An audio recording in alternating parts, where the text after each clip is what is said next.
Bonne journée, bon réveil à l'écoute d'Europe 1, il est 9h.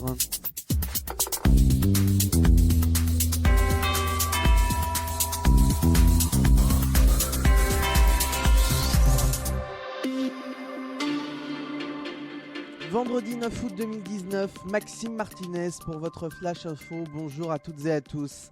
Le dernier adieu des Sinois à leur maire, Jean-Mathieu Michel, édile de cette commune du Var, est enterré ce matin. Les habitants de la ville de Signes ont rendu un hommage à leur maire défunt lors d'une procession avant une brève cérémonie privée. La ministre des Territoires, Jacqueline Gouraud, présente lors de ses obsèques, lui remettra la Légion d'honneur à titre posthume. Jean-Mathieu Michel est mort lundi, renversé par une camionnette qui déposait illégalement des gravats sur une voie privée de sa commune.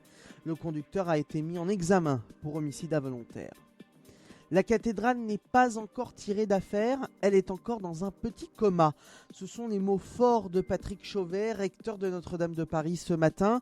Il annonce la réouverture du chantier dès la semaine prochaine pour des travaux de sécurisation d'urgence. Il a aussi annoncé que les dons pour la reconstruction de la cathédrale ont atteint 90 millions d'euros, soit 10% des promesses de dons faites après l'incendie du 15 avril dernier.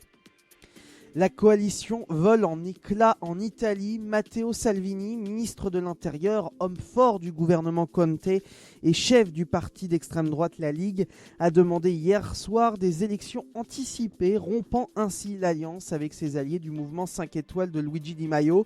Salvini a précisé qu'il voulait se présenter comme futur président du Conseil en succession de Giuseppe Conte. L'actuelle alliance issue des élections de mars 2018 semblait au fil des semaines de plus en plus fragile. La Ligue, grand vainqueur des élections européennes, a plus que doublé ses voix depuis les élections générales, alors que le mouvement 5 étoiles dévisse dans les sondages et semblait au fil des semaines un allié plus encombrant qu'utile pour Matteo Salvini.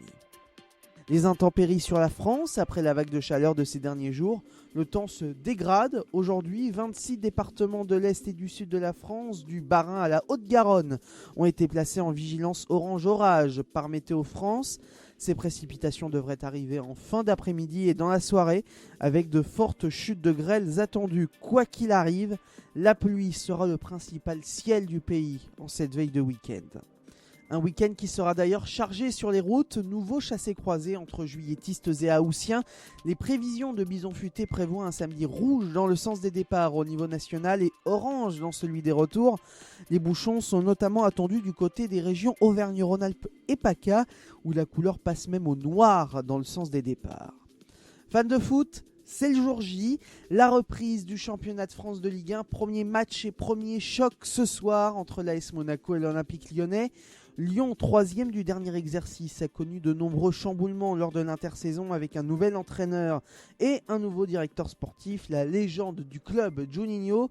Après des matchs de préparation ratés, le club rhodanien doit déjà convaincre face aux Monégasques qui doivent se racheter après une saison ratée l'année dernière.